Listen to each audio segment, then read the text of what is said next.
आज की इस कहानी का नाम है अतिथि देवो भव। गर्मी बहुत तेज थी। 3-4 दिनों से बराबर लू चल रही थी और जगह जगह पर मौतें हो रही थी। शहर की सड़कें चूल्हे पर चढ़े तवे की तरह तप रही थी। बड़े लोग ने दरवाजे पर खस की टट्टियां लगवा ली थी और उनके नौकर उन्हें पानी से तर कर रहे थे। दुकानों पर पर्दे गिरे हुए थे। पटरी पर बैठने वाले नाई खोमचे वाले और लाठरी के टिकट बेचने वाले ओवर ब्रिज के नीचे पहुंच गए थे और शाम होने का इंतजार कर रहे थे। रिक्शे में लोग इस तरह डूबकर बैठते हैं मानो शरीर का कोई अंग अगर बाहर निकलेगा तो वह जल जाएगा। प्रायः सभी के रुमाल पसीने पोंछते पोंछते काले हो गए थे। देहात के लोग तो अपने चेहरे को मोटे तौलिए या गमछे से इस तरह लपेटे हुए थे कि दूर से वे डाकू जैसे दिखाई पड़ते थे।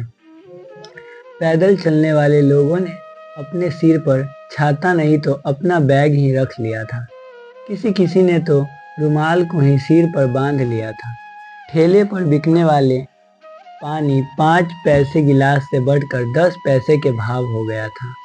इस तरह गर्मी ने उस शहर की समाज व्यवस्था और अर्थव्यवस्था को पूरी तरह अपनी गिरफ्त में ले लिया था। लोग आज़ाद होते हुए भी गुलाम थे और मज़े की बात यह है कि वे गर्मी का कुछ बिगाड़ नहीं सकते थे। अतलू से बचने के लिए उन्होंने जेबों में प्याज की छोटी मोटी पोचियाँ रख ली थी और शुक्र मना रहे थे। एक छोटा सा प्याज सलमान साहब की जेब में भी पड़ा था। इसे उनकी बीवी ने चुपके से रख दिया था। सलमान साहब को हालांकि इस बात का पूरा पता था और वे यही मानकर चल रहे थे कि प्याज के बारे में उन्हें कुछ भी नहीं मालूम और अपने इस विश्वास पर वे डटे हुए थे कि लू का प्याज से कोई संबंध नहीं होता। सलमान साहब अपना सूटकेस उठाए छन छन करती सड़क पर बढ़े जा रहे थे। हालांकि उनकी इच्छा हो रही थी कि अपने सिर पर औरों की तरह वो भी रुमाल बांध लें या तौलिए निकालकर चेहरे के इर्द गिर्द लपेट लें, पर असुविधा के ख्याल से वे ऐसा नहीं कर पा रहे थे। इसके अलावा उन्हें इस बात की उतावली भी थी कि जल्दी से वे मिस्री लाल गुप्ता के निवास पर पहुंच जाएं। रिक्शा उन्हें मिला नहीं था, अतः अपने मन को वे यह भी समझाते जा रहे थे कि स्टेशन से उसका कमरा ज़्यादा दूर नहीं है। यह बात मिस्री लाल ने ही उन्हें बताई थी। सलमान साहब मिस्री लाल गुप्ता से मिलने पहली बार उस शहर में पहुंचे थे। मकान नंबर तो उन्हें याद था पर सिचुएशन का पता नहीं था, लेकिन उन्हें पूरा विश्वास था कि वे मिस्री लाल गुप्ता को अवश्य ही ढूंढ लेंगे। मिस्री लाल गुप्ता सलमान साहब के पड़ोस का एक ऐसा लड़का था जो कस्बे भर में अपने क्रांतिकारी विचारों के कारण मशहूर था। गुप्ता खानदान का वह पहला युवक था जिसने मांस खाना आरंभ कर दिया और मुसलमान होटलों में चाय पिया करता था। जी हाँ, जिस तरह बनारस का विश्वविद्यालय हिंदू है और अलीगढ़ का विश्वविद्यालय मुसलमान, ठीक उसी तरह उसके कस्बे के होटल भी हिंदू और मुसलमान थे।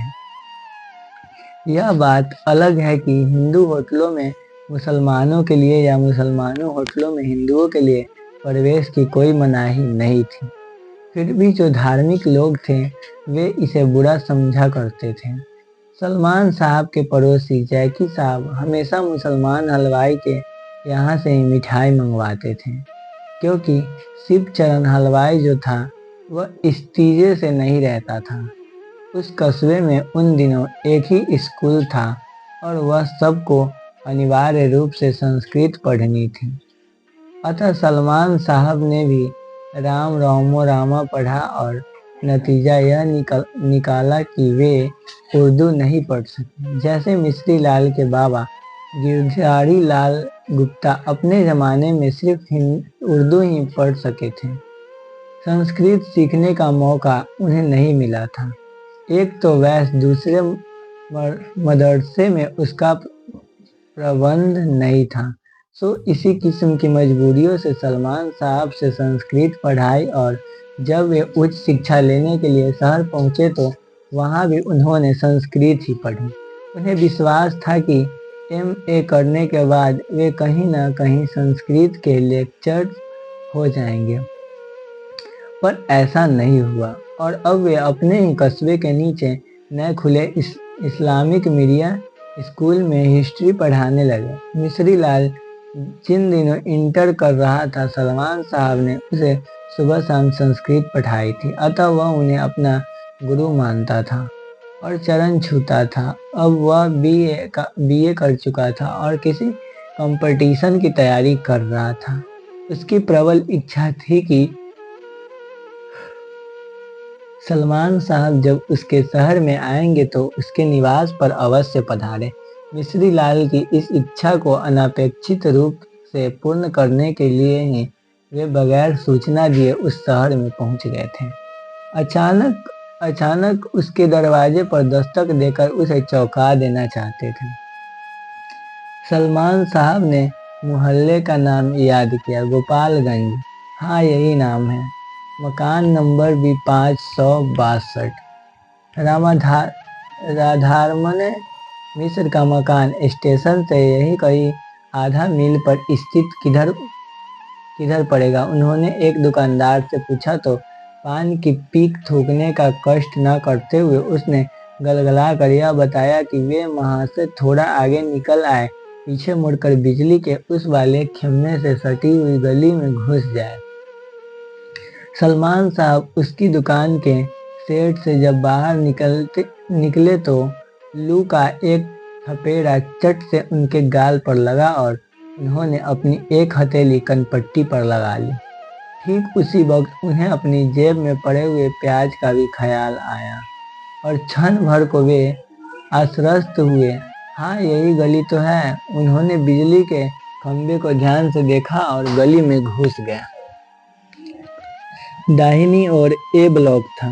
सलमान साहब ने सोचा कि बाई ओर जरूर बी ब्लॉक होगा, पर उधर एच ब्लॉक था। वे और आगे बढ़े, शायद ए वाली साइड में ही आगे चलकर बी पड़े, लेकिन नहीं, जहाँ ए खत्म हुआ वहां से एम शुरू हो रहा था।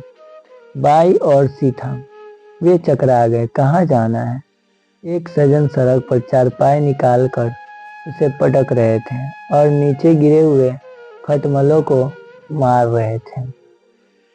उन्होंने उनकी बेचैनी को शायद भांप लिया था। सलमान साहब ने खुद अपने जूते से खटमल के एक बच्चे को मारा और पूछा, यह बी 562 किधर पड़ेगा?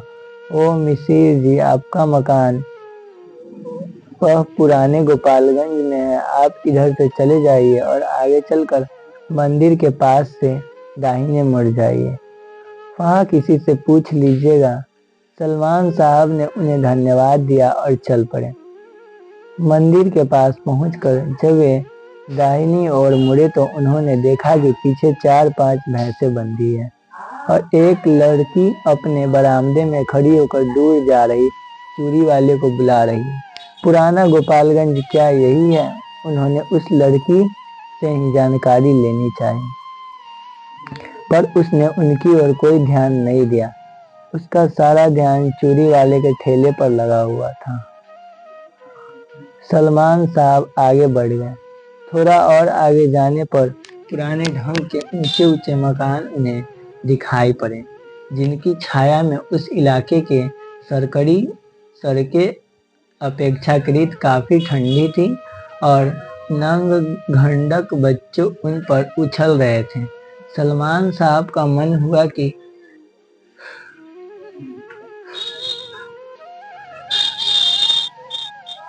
यहाँ वे क्षण भर के लिए खड़े हो जाए, पर अपने इस विचार का उन्होंने तुरंत ही परित्याग किया और चलते रहे।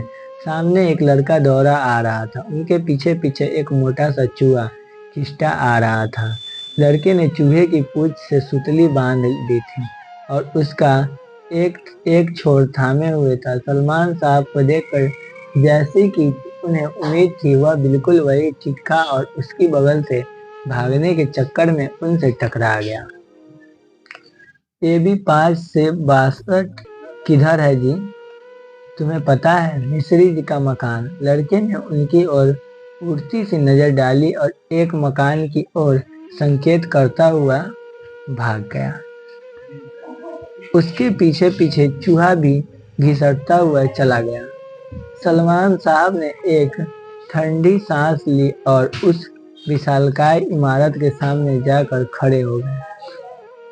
वहां बाहर की दो औरतें चारपाई पर बैठी थी और पंजाब समस्या को अपने ढंग से ढल करने में लगी हुई थी। अरे बिट्टन की अम्मा, वो तो भाग मनाओ कि हम हिंदुस्तान में हैं। पंजाब में होती तो न जाने क्या क्या गत हुई होती। राधा चरण मिश्र जी का मकान यही है। स्त्रियां चारपाई पर बैठी रही, जबकि सलमान साहब ने सोचा था कि वे उठ खड़ी होगी, जैसे कि उनके कस्बे में होता है। लेकिन यह तो शहर है। मिसिर जी यहाँ नहीं रहते हैं, वे जवाहर नगर में रहते हैं।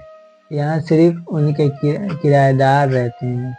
एक स्त्री ने उन्हें जानकारी दी और खामोश हो गई। क्या काम है? दूसरी ने पूछा और अपने सिर खुजलाने लगी। उनके मकान में एक लड़का रहता है, मिश्री लाल गुप्ता। उसी से मिलना था। ऊपर चले जाइए, सीढ़ी चढ़कर, दूसरा कमरा उन्हीं का है। उस सिर खुजलाने वाली औरत ने बताया और खड़ी हो गई। सलमान साहब भीतर घुस गए। यहाँ अंधेरा था और सीढ़ी नजर नहीं आ रही थी। थोड़ी देर तक खड़े रहने के बाद उन्हें कोने में एक नल दिखाई पड़ा। फिर सीढ़ी भी दिखने लगी और वे संभल संभल कर ऊपर चढ़ने लगे। इस बीच उन्होंने अनुमान लगाया कि मिश्री लाल सो रहा है और दरवाजा खटखटाकर उसे जगाना पड़ेगा। वह हड़बड़ाकर उठेगा और सिटकिनी खोलकर आंखें मलते हुए बाहर देखेगा। फिर सामने उन्हें पाकर चरणों पर झुक जाएगा। कौन सीढ़ियां खत्म होते ही इस पार से किसी स्त्री का प्रश्न सुनाई पड़ा और ठिठक गया। मिश्री लाल जी क्या? थोड़े ठहरिए, उस स्त्री ने जरा सख्ती से साथ कहा और सलमान साहब को लगा कि स्त्री किसी महत्वपूर्ण काम में लगी हुई है। वे बिना किवाड़ों वाले उस द्वार के इस पार खड़े हो गए और कुछ सोचने लगे।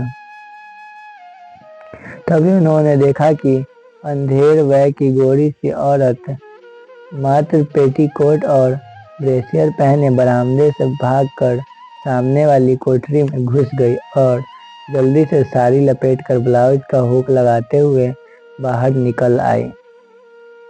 आइए, उसने सलमान साहब को पुकारा तो वे इस प्रकार भीतर घुसे जैसे उन्होंने उस स्त्री को अभी थोड़ी देर पहले भीतर घुसते हुए देखा ही नहीं। स्त्री ने भी शायद यही सोचा और इम्तिनान से खड़ी रही। सलमान साहब ने देखा कि बरामदे में बने परनाले के मुहाने पर एक उतरी हुई गीली साड़ी है और जय साबुन की गंध पूरे माहौल में भरी हुई है। मिश्री लाल की बगल वाले कमरे में रहते थे, पर वे है नहीं, सुबह से ही कहीं गए हुए हैं।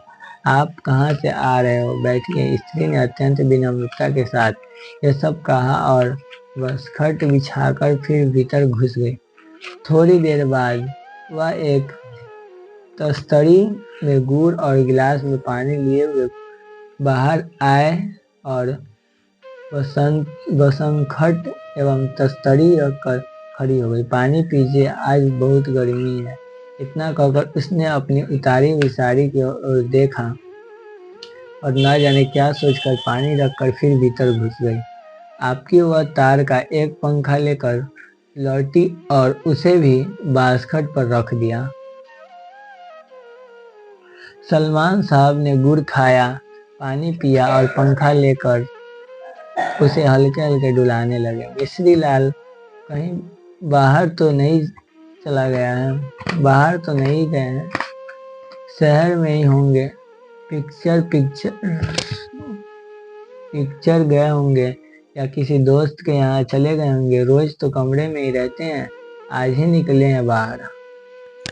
सलमान साहब ने घड़ी देखी, 3 बज रहे थे। उन्होंने थकान का अनुभव किया और बसंत खट पर थोड़ा पसर आए। स्त्री फिर भीतर से तकिया ले आई। आप थोड़ा आराम कर ले गुप्ता जी, शाम तक तो आ ही जाएंगे। स्त्री ने उनके सिरहाने तकिया रख दिया और अपनी गीली साड़ी बाल्टी में रख कर नीचे उतर गई।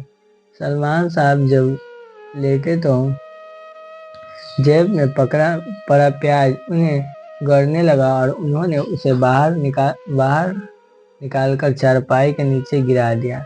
थोड़ी देर बाद उन्हें नींद आ गया। नींद में उन्होंने सपना देखा कि उनके स्कूल में मास्टर के बीच झगड़ा हो गया और पीटी टीचर सत्यनारायण यादव को हेड मास्टर साहब बुरी तरह डांट रहे हैं। सलमान साहब उनका पक्ष लेकर आगे बढ़ते हुए तो सारे मास्टर उस पर टूट पड़ते हैं। उनकी नींद टूट आती है, वे उठकर बैठ जाते हैं। लगता है रात हो गई है।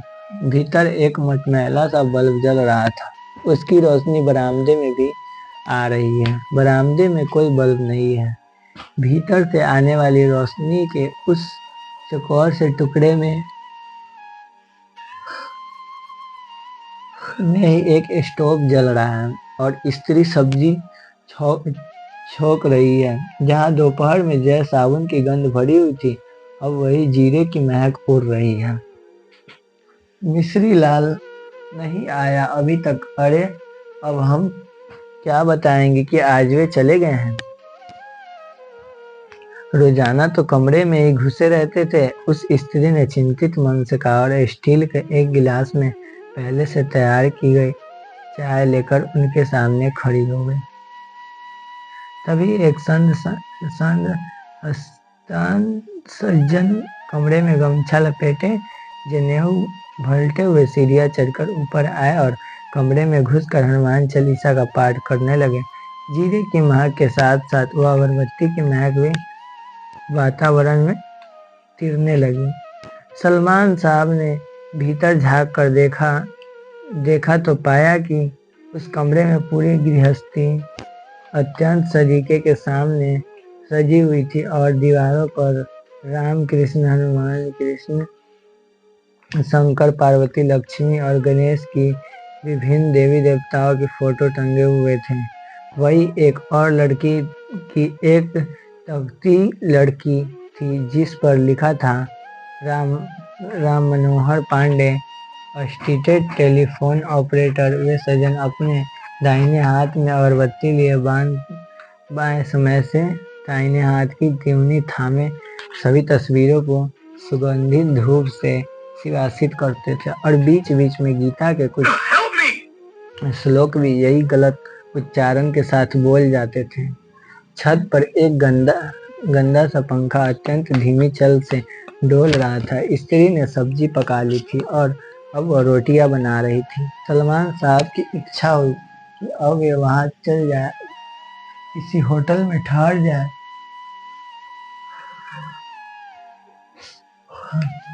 सुबह आकर मिश्री लाल से मिल लेंगे, क्योंकि रात काफी होती जा रही है और उसका अभी तक पता नहीं है। वे खड़े हो गए।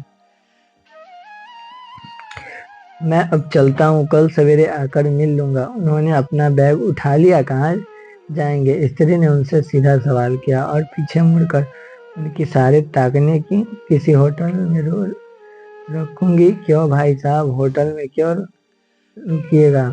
क्या यहाँ जगह नहीं है? खाना तैयार हो गया है, खा लीजिए और छत पर चलकर लेटिए। रातों में गुप्ता जी आ जाएंगे और अगर ना भी आए तो सुबह तक चले जाइएगा।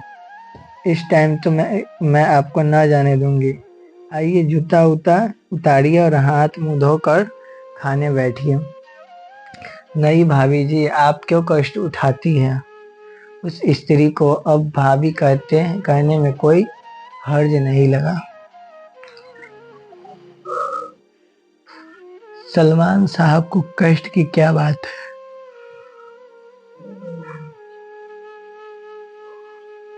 आइए खाना खाइए। सलमान साहब विवश हो गए। उन्होंने जूते उतारे और हाथ मुंह धोकर खड़े हो गए। अब तक पांडे की अपनी पूजा आराधना से खाली हो गए थे और भीतर बिछी चौकी पर बैठाकर कुछ कागज पत्र रख देते थे। सलमान साहब को उनसे नमस्कार करने तक का मौका अभी नहीं मिला था। यह उन्हें बहुत खल रहा था, लेकिन अब इतनी देर बाद नमस्कार करने का कोई औचित्य भी नहीं था, इसलिए उन्होंने सीधे सीधे बात करने की कोशिश की। भाई साहब, आप भी उठिए, हमें भी आप खाइए, मैं थोड़ी देर में भोजन करूंगा। उन्होंने तनिक शुष्क स्वर में सलमान साहब को उत्तर दिया और बगैर उनकी ओर देखे अपने कागज पत्र में उलझे रहे। आप बैठिए, दिन भर के भूखे प्यासे होंगे, वे बाद में खा लेंगे। दफ्तर से आकर उन्होंने थोड़ा नाश्ता भी लिया। आप तो सो रहे थे, स्त्री ने एक बार फिर आग्रह किया और पीढ़ा रखकर थाली लगा दी। लोटे में पानी और गिलास रख दिया। सलमान साहब बैठ गए। वे भीतर से बहुत आह्लादित थे। उनके कस्बे में ऐसा नहीं हो सकता कि बगैर जाति धर्म की जानकारी कोई ब्राह्मण किसी को अपने चौके में बैठाकर खाना खिलाए, लेकिन शहर में ऐसा हो सकता है। यद्यपि यह कोई बड़ा शहर नहीं है और यहाँ के लोग बहुत कुछ ग्रामीण संस्कारों वाले हैं, पर है तो आखिर शहर। यहाँ के पढ़े लिखे लोग प्रगतिशील विचारों के होती है, उनमें संकीर्णता नहीं होती है, धर्म प्रवण होते हुए विरूढ़ धारणा से मुक्त होती है। सलमान साहब सोच रहे थे और खा रहे थे। उन्हें बैगन की सब्जी बहुत अच्छी लगती रहती थी। ताजे आम का अचार यद्यपि पूरा गला नहीं था, पर स्वादिष्ट था। रोटियां पर घी भी चुपड़ा हुआ था। ऐसी रोटियां उनके घर में नहीं बनती। यहाँ तो उलटने दब्बे पर कड़ी हुए विशालकाय और सकिए चपातियों किसी पुराने कपड़े में लिपटी रखी होती है। स्त्री ने एक फूली हुई भाप उड़ाती रोटी उनकी थाली में और डाल दी थी। आप गुप्ता जी के गांव से आए हैं? सलमान साहब ने सिर उठाया। पांडे जी अब कागज पत्रों से खाली हो गए थे तो अब उसका आम काट रहे थे। उनकी आवाज में उसी तरह की सुसुप्तता विद्यमान था। जी हाँ, सलमान साहब ने जवाब दिया और आकर बैठकर चाटने लगा। पांडे जी ने संकेत से पत्नी को भीतर बुलाया और आम की 3 फांकियां थमा दी। स्त्री ने उन्हें सलमान साहब की थाली में डाल दी। आप उनके भाई हैं, फिर भी शुष्क स्वर सलमान साहब को कोफत हुई। जी नहीं, वह मेरा शिष्य है। क्या आप अध्यापक हैं? जी हाँ। कहाँ पढ़ते हैं? आप भी गुप्ता हैं? जी नहीं, ब्राह्मण हैं। नहीं, मैं मुसलमान हूँ। मेरा नाम मोहम्मद सलमान। उन्होंने अपना पूरा परिचय दिया और रोटी के आखिरी टुकड़े में सब्जी लपेटने लगे। पांडे जी ने अपनी स्त्री की ओर आंखें उठाई तो पाया कि वह खुद उनकी ओर देख रही थी। ऐसा लगा कि दोनों एक दूसरे से कुछ कह रहे हैं, पर ठीक ठीक कह नहीं पा रहे हैं।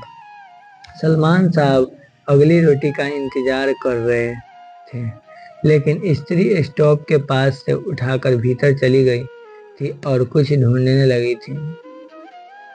सलमान साहब आम खाने लगे थे। स्त्री जब बाहर निकली तो उनके हाथ में कांच का एक गिलास था और आंखों में भय।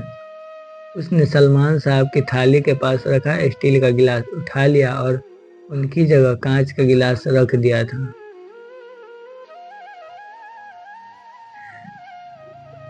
सलमान को याद आया कि अभी शाम को जिस गिलास में उन्होंने चाय पी थी, जिस गिलास में वे खाना खा रहे थे, वह स्टील की थी। पल भर के लिए वे चिंतित हुए, फिर उन्होंने अपनी थाली उठाई और परनाले के पास जाकर बैठ गए। गुजना उठाया और अपनी थाली मांजने लगे। स्त्री ने थोड़ा सा पीछे मुड़कर उनकी ओर देखा, लेकिन तुरंत बाद ही वह अपने काम में व्यस्त हुए। मिश्री लाल अभी तक नहीं आया था। तो दोस्तों आज की कहानी आपको कैसी लगी कमेंट बॉक्स में ज़रूर बताना, और चैनल पे नया है तो चैनल को सब्सक्राइब करके वीडियो को ज़रूर से ज़रूर लाइक करें और ज़्यादा से ज़्यादा अपने दोस्तों के पास शेयर करें।